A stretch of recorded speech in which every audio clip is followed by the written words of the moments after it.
Good evening, everybody, and welcome to another show with Harmonics. I got a very special guest. Not only is he a special guest, he's one of my great friends on our musical landscape. Mike Holsworth, how are you, brother? I'm well, buddy. Man, it's good, man. You look outstanding. I feel good. Taking right out of it, James Brown, baby. Hey, you know what? I can see you in a bass right now, but we can't do that. This is basically all of you today, about talking about your history and things like that. So let's get right rolling into it, okay? What an honor to be here. Thank you. Thank you so much, Mike. And it's an honor that you're on the show also with me, and you brought your lovely girlfriend, Jackie. Thank you for coming, Jackie. And just, you know, Mike. What was your name? Oh, you're so bad. So, hey, Michael, let's talk about what's going on in your life, but let's go in a little bit in the past. Tell me about your past. Yeah, let's do that first. Well, we could go way in the past. I want you to go right when you started playing music. First started playing when I was 14. Started playing bass guitar then. And before that, I played a little bit of trombone, a little bit of clarinet. And my parents always encouraged me when I started playing the bass. I got my first bass from my uncle. It was a cheap Sears bass with vinyl strings. The first guitar I bought for myself was a Fender Precision back in 1979. How much did that cost? Oh, I think it was about $800 back then. Wow. 700, 800, somewhere around there. I do. I still have it. Excellent. Done some fancy work on the electronics and stuff like that. My best friend, Tom, and I started playing together when we were 14. We had met these two brothers, a guitar player, singer, and Tom wanted to play the drums, and so I decided I might as well play the bass. So at 14 years old, I took some lessons from the bass player for the Vic Trigger Band. Okay, yeah. Yes. Kip Haheim. Mm-hmm. And I took lessons from him for about 6 months, and then after that I was pretty much all by ear and self-taught. Yeah. Started playing in band right away. We formed together and we learned together. Played with a band called Us, the Us Band, for 10 years. And basically, I was learning as I was playing. And since then, I've been in 2 or 3 bands at a time my whole life. Oh, interesting. You were in the Us Band. Who was in the Us Band? Who was the guitar player for the Us Band? Chuck Marble. It was Chuck Good old Marble. Chuck Marble joined the yeah. band. I had a 4-piece band before Chuck joined the band. Mm-hmm. And then when we got Chuck in the band, we just kind of started getting some really great shows after that. We did a lot of good opening acts. I think I remember Chuck mentioning we opened up for Motley Crue. Yes. And Jim Dandy from Black Oak, Arkansas. Mm-hmm. Joe Perry Project. How was Joe? Was Joe a little big off on his little trips, or you know, I was a little young then, so I didn't really pay attention too much. But yeah, he was definitely a headliner and a force to be reckoned with at that time. Mm-hmm. And then we did a lot of shows, local shows, Randy Hansen, Y&T, things like that. I don't know if you remember a place in Danville called The Stage. Of course. Yeah. We used to play there quite a bit, even when we were too young to be in there. And that's how to get in. That's how to get the older chicks. That's how to get the older chicks. The boss would sit us up in the balcony up there and treat us right. And yeah. So that was really good. We played with Elvin Bishop once there. The great Elvin Bishop. And we did a couple shows with Y&T there, and a band called Violation. I remember Violation very much so. Violation and Paul Harris and those guys. Yes. And then, let's see. Paul came on the show too. He did. I love that guy. Long time ago. Yeah, great guy. Yeah, he's a good, fun guy. Let's see. And then we just made the rounds through basically the clubs in the Bay Area, the Stone, the old Waldorf, Mabuhay Gardens. Great venues. Keystone, Berkeley. How come we don't have them anymore? I don't know. It just has dried up. It just dried up. The scene has just dried up, as everybody knows. Yeah, this has been a tough year, especially on the working musician, the people that rely on playing bars and, you know, not the big shows. I mean, well, it's been rough on everybody, all the touring bands. And one thing since I became a musician is I always used to like to support all the local acts. I was always at, as you know, I came to many of you guys' shows. Yes, and, yes. You're a big heart. You got a. Didn't mean to interrupt you, but he definitely has a big heart. You're totally a genuine musical person who loves the musical landscape that we all play in. You're very giving to all of us. Yeah, I enjoy, and that's, you know, half the deal. When I wasn't playing gigs or rehearsing, I'd be supporting other bands or going to big concerts. Exactly. You know, back in Winterland days, I used to love going there.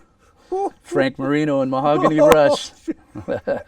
10 years after, I've seen so many great bands. The Stones I've seen there. Yeah, wow. You know, I was in the front row. At Winterland. At Winterland, I was in the front row. Actually, I can't say this on the air, but Bill Wyman and I we did some interesting things while he was playing on stage, you know, and it was pretty. He was a great guy. He interacted with the people that I was with. He was just, they were magnificent. They were magnificent. Yeah, I was going to stay away from all that other extracurricular stuff. We got plenty of that in our background. Exactly. So what are you doing right now? I mean, who are you playing with? What's your, obviously the pandemic. Let's talk about, before you talk about it, tell me how you said it a little bit, what has the pandemic done in your musical mind? How has it destroyed the whole music scene? Right now? Man. Well, before this thing hit, I was starting to put shows together, you know, and kind of be a semi-promoter, I suppose. And, you know, we did some really awesome events. Yes. 12 bands in 12 hours. We did that 3 times. 3 times. And that was rolling pretty good. And I was, you know, actually going to keep promoting those, you know, under better circumstances. Yes. Of course, the ones that we did were benefits for people, for Chuck Marble once. Yes. Yep. But, you know, yeah, it's just affected everything. I mean, I know a lot of friends that are club owners that haven't made $1 in a year, and you know, that's pretty rough. What do you see? I mean, we're all involved in it. Everybody in the world is involved in it to a certain extent. When do you think it will end? Well, when it started, I said September of last year. Obviously, that's come and gone. Yes. I was hoping football season would, you know. Raider fan. Hey, they got away with the football season, which is pretty cool. We got the Super Bowl coming up. Yes. And yeah, Raider fan. So. So when you're talking about you did some really monstrosity to get 12 bands to play for 12 hours, and Blue Voodoo thanks you for that. And I'm sure everybody, you know, you had Controlled Chaos and so many other bands.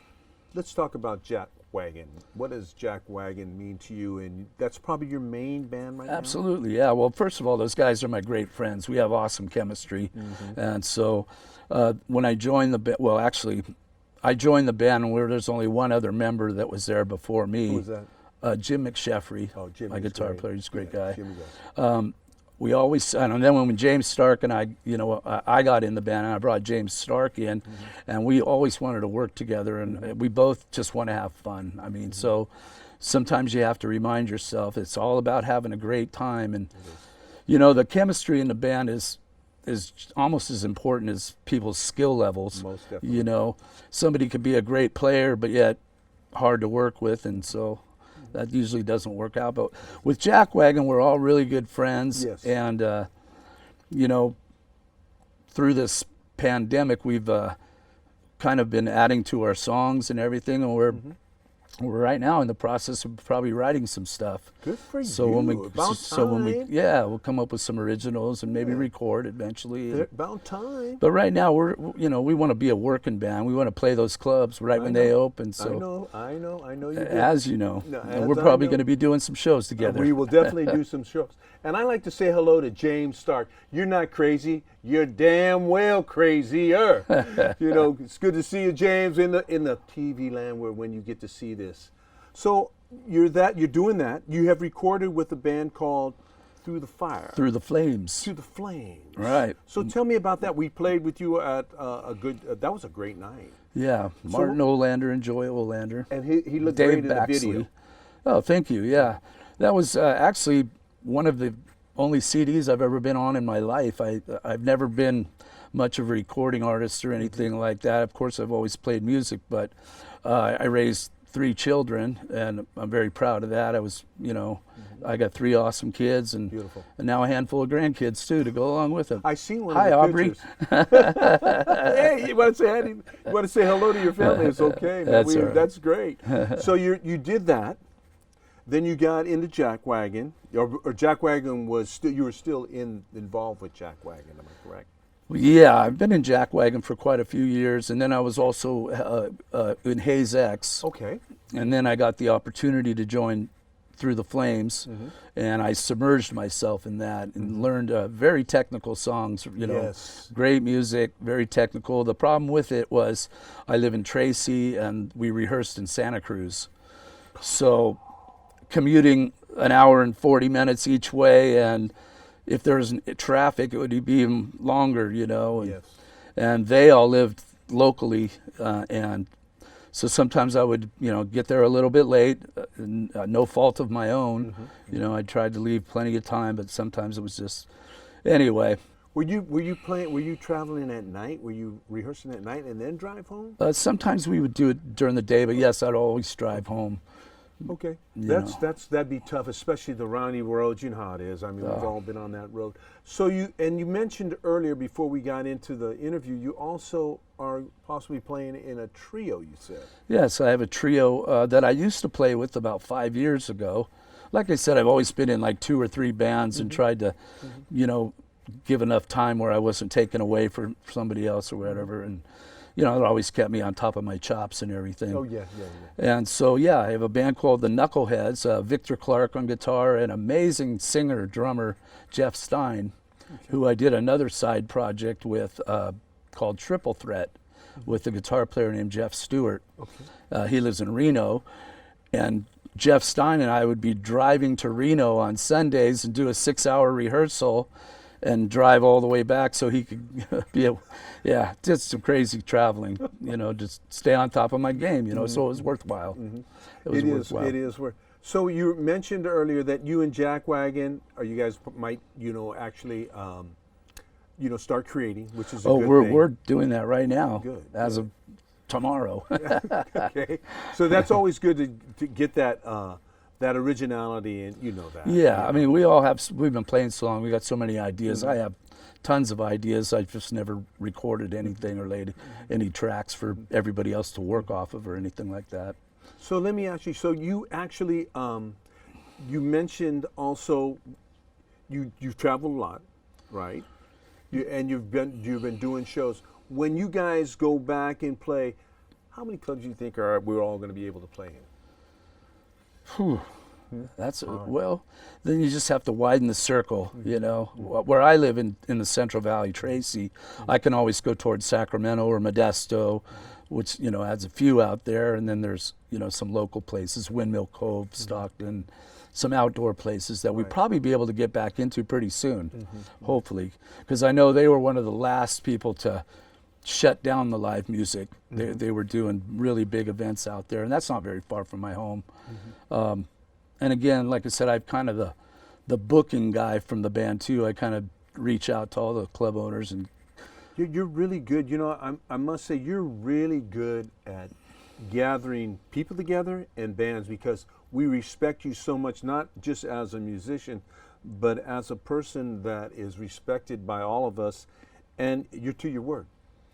That's a great thing, because most promoters, as we know, we don't get paid the good money that I get paid worse than back in the day when I was young. oh, It's like, are you kidding me? I have little contracts that I took on my phone. I'm going, we made this kind of money when I was a kid. oh, I know, it's terrible for us, Yeah. man, especially when And that's when you know you love it. Yeah. Well, and also being a player for as long as I have been, we paid our dues, man. We deserve to get paid. And so, if a club's making good money, they need to kick that down to the bands, to the people that are bringing those people in. And, we have to understand, if nobody comes to see you play, you can't put the club on the hook for that. But So going back, let's talk about, you said you might be doing promotion, which I think you're excellent at, because you actually, when you send out the word and make that call, and you have such a vibrant tone when you call me or call Derek Mushrow or Blue Voodoo or whatever, it's always it's always a genuine thing. Everything is worth the effort to do it, and you do the backline, the PA and all that. You're really, really good at that. Man. So when you do all of those things, that takes a lot of time too, huh?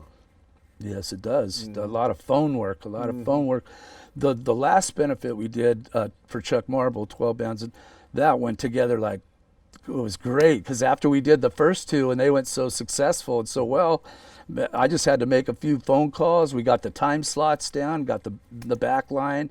It all went so smooth, and we had a great lineup. You know, all three events were really great lineups. You know, 12 local acts. Tough. Yeah. So let's talk about your instruments. I know you play bass. Right. So how many basses do you have?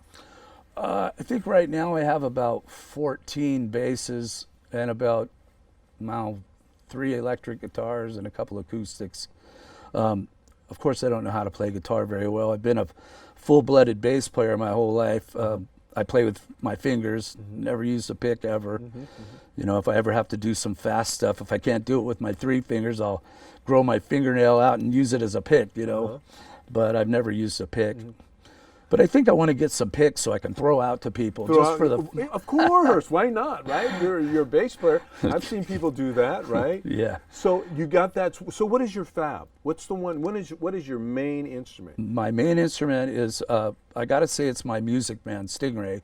It's blue, and I use these really awesome strings, colored strings. Yes. Aurora String Company. They're really awesome. I usually meet up with them at NAMM, and of course this year no NAMM, so I talked to somebody on the phone the other day, and I'm going to get all my strings again. And yeah, I have all my basses strung up with different colors. I have black strings, green strings, red strings.